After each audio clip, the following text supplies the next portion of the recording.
Hello, everyone. Thank you so much for having me. My name is Graham Moore. I'm the educational director of a local nonprofit in Massachusetts called Mass Healing, which is dedicated to improving mental health and public health through psychedelics advocacy. I typically pride myself on not needing notes when I present, but thematically appropriately, I failed to allocate enough time to prepare to not need notes. And that failure is now somatically encoded in my memory because I consequently ran here, not knowing that the talk had been postponed to later. So here we are. The initial title of this presentation was Victory from the Jaws of Defeat, Hard Lessons from a Failed Ballot Measure Campaign. But I want to amend it a little bit and say that I think a big takeaway from this for everybody here that's in line with what we've heard by other panelists is to take back your power. It is true that it's surprisingly easy to get involved in politics, but it's also true that if you don't get involved, other people will. And even if they don't have big money behind them, or if they're just one person with a lot of money, they can do a lot of good and they can do a lot of harm. And if you don't step forward, other people will, potentially in ways you're not exactly happy about. So I'm here to tell you about the experiences that activists had in my state, Massachusetts, that contributed to the failure of a ballot question that attempted to replicate the Colorado model in our state. And the failure of that campaign has actually had national consequences. Organizers blamed the failure on the expansive decriminalization, which, as I'll explain, was kind of correct. But as a consequence, there's been a cooling across the nonprofit ecosystem and the advocacy ecosystem, sort of a pullback of funding for decriminalization, which has particularly impacted the first indigenous-led psychedelics ballot measure campaign in Alaska, which has been struggling to fundraise because donors have explicitly said, look, this already failed in Massachusetts. Despite the fact that conditions are very different in Alaska, they have much better polling than we ever had. So I'll dive into this. This talk isn't about failure. We in Massachusetts turned things around after the ballot question failed. And now, arguably, our state is the capital of psychedelics policy innovation in the nation. We have over 10 bills before our legislature as we speak. None of them have been rejected. 2 of them have been reported favorably out of committee. We have 4 pilot program bills, all with their own angle. We have 1 full legalization bill based on a model popularized by Allison Hoots in New York that's gaining traction. We have an accelerated access bill. We have a task force bill, and we have 4 decriminalization bills. And the majority of this legislation was written by grassroots activists, including 3 decriminalization bills that were endorsed by the Massachusetts Psychiatric Society. So the Massachusetts Psychiatric Society opposed the ballot question, and then this year they endorsed 3 psilocybin decriminalization bills, the first such endorsement in history by any branch of the American Psychiatric Association. And all those bills were written by grassroots activists entirely, including a 22-year-old undergraduate right now, and not lobbyists in back rooms. So moving forward, this talk isn't just about psychedelics or drug policy. These lessons are really applicable for anybody who's trying to move the needle politically and fighting for freedom and justice for their community. You know, yesterday, or actually I should probably skip through this because we have less time. Well, maybe not. Serendipitously yesterday, I was seated next to, on the train to Philadelphia, a veteran named Ron who had his own plant medicine story. His focus has been fighting for increased rights for Black people and combating anti-Blackness. He believed, I think correctly, that because we're all connected, if he could combat the forces that were oppressing people of color, he would help everybody. And he was very curious about what animates you, Graham? Why are you actually on this train? And I told him that what animates me, what's driving me, is protecting my community of people who either suffer or have suffered from serious mental illness. I have been a caregiver for 2 loved ones with severe suicidal depression, including my best friend who died by suicide a week after I turned 21. I myself suffered from debilitating OCD, which was this living nightmare, reality twisting thing that I only escaped thanks to psilocybin. So my guiding light is always what's best for that community. And in the last 2 years, I've gotten a real crash course on local politics that I think has lessons that hopefully all of you will find relevant. So the catalyst for me really becoming serious about politics was this ballot question, which was brought to our state by an out-of-state national group called New Approach, responsible for successful initiatives in Oregon and Colorado. And at first, a lot seemed to be going well. Another thing that contributed to me diving in was a local leader, James Davis, leader of a local group called Base Areas for Natural Medicine, who I was deeply grateful for because his group had been involved with decriminalizing psilocybin in my city and really helped me. Because I have to sort of speed through this because I don't have as much time as I thought I would. I'm just going to, spoiler alert, neither of those parties were responsible leaders. And so the first of the lessons I really want everybody to know is you have to vet your leaders with these movements.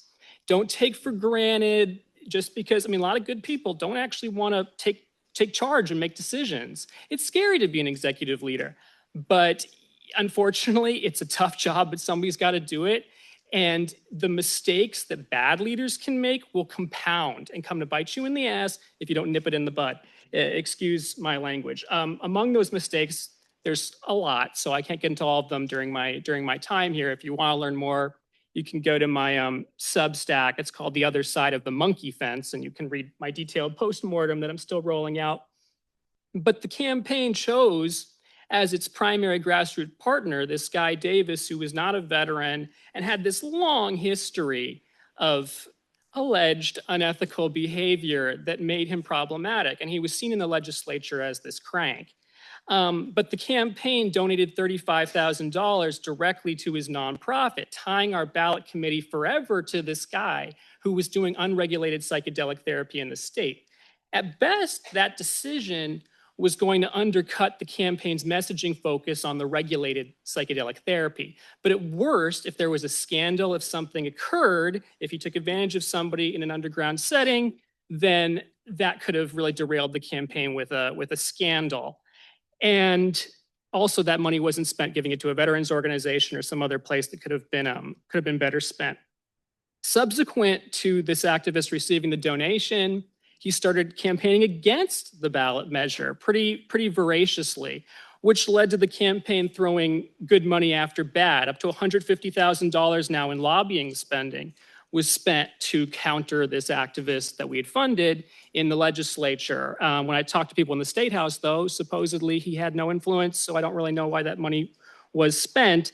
And this was just one of numerous decisions that I'll politely call odd that were made by strategic leadership, bringing us to our second lesson. Do not trust people to know what they're doing purely on the basis of their credentials and past accomplishments.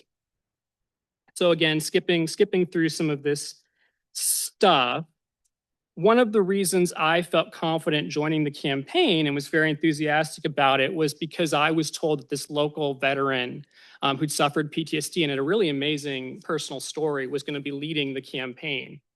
And that was really important to me because I didn't know New Approach. I didn't know these political consultants they hired. But I trusted that somebody from my own community, somebody who knew what it was like to struggle with suicidality and been saved by plant medicine, would keep the campaign honest. And I was pinching myself because this woman had no political experience and said all the right things and had this expansive vision for improving the world. And she was very intelligent, very charismatic. I asked New Approach's policy director, like, is this real? You're really going to let her run this thing? And in a good way. I was like, this is amazing. And I was told, yes, she's going to be in charge, but she'll be robustly supported by these professionals. But the opposite happened. She wasn't supported. She was undermined. She was discouraged from making strategic decisions. And ultimately, she was burnt out and just used as a rubber stamp and a spokesperson for what people from out of state, the New Approach policy director started signing emails as the campaign director internally. And these professional political consultants who had conflicts of interest, they were making all the decisions, but the campaign was still portraying itself as veteran-led. Because correctly, leadership knew that voters would be more receptive to an organization led by a local veteran than people in California. Not only was this deceptive, but I think it was very harmful. I think that having somebody like this veteran actually in charge would have meant a lot more of these, again, politely odd decisions, like spending $70K on a website that didn't work really well and $160K on a part-time campaign manager in addition to our director and the second director. I don't think that money would have been spent that way if somebody was really watching the store. But nobody was. So the next thing I'd say is don't allow people outside of your community to monopolize strategic decision-making on behalf of your community. You need representation or you'll get taken advantage of. It's inevitable. And anybody who really cares about your community, they're gonna give you that representation because they're gonna have the humility to understand they're not, if I wanna help somebody, I'm gonna help them help themselves. So be suspicious. There's no actual veteran running the veteran thing. Something's off. And now to skip back, again, because to fast forward, the last lesson is you can take back your power and you absolutely should. And this society has a lot of problems, as we've heard about. Sort of no matter where you are right now listening to this, there's definitely power you can take back. As other panelists said, Hamilton Morris, like get involved. It doesn't just have to be psychedelics. It can be about anything that you care about. But every time you decide not to do something to make the world a better place, you're ceding power to people who are going to take your story, going to pretend they represent you and do things that, again, you might not be happy about. But I want to very, very quickly, and then get out of here, tell you about the good stuff. So we learned, we're learning. And after the thing failed, me and a colleague, Jamie Morey, were really determined to not let this issue die, despite the predictions of a lot of people. So we did what was actually not that hard besides the emotional strain and stress. We emailed lawmakers, we hopped on Zoom calls, and we got these 10 bills filed. Well, we're responsible for 7 of them.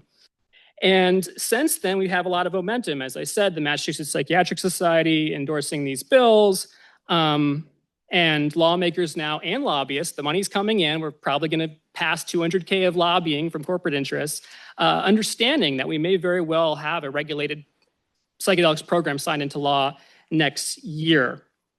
So the lesson here is you can actually do things. Please get involved in politics.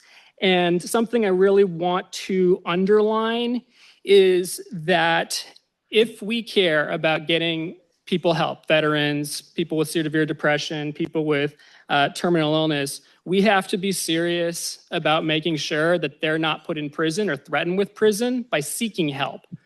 And so it's very, very important to keep fighting for decriminalization and a model that we're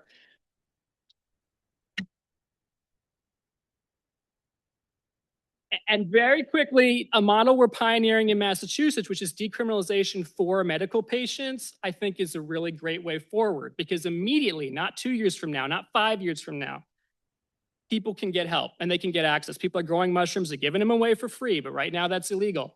We want to change that. Thank you so much for your time.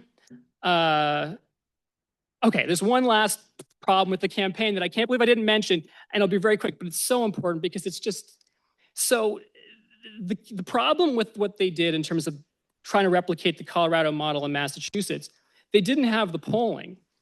And one of the most polite, odd decisions that they made was they decided to run this initiative where you could grow mushrooms with a 12 by 12 space and give them away. And if you didn't secure them from a minor, it'd be a $100 fine against the recommendations of the strategists they hired.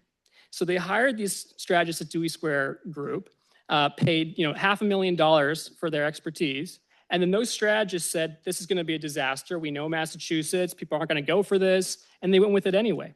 Furthermore, the Massachusetts ACLU, which backed 3 successful cannabis initiatives in the state, didn't endorse our initiative. Why? Because they told New Approach it was going to fail, it wasn't a viable plan, so they were out. And they begged New Approach to not run the initiative because it would set us back. And they ran it anyway, and the ACLU did not endorse. And that was information was hidden from me until I actually met with the ACLU afterwards. So, I don't want to be overly negative, but watch the store, take back your power, and fight for what's right.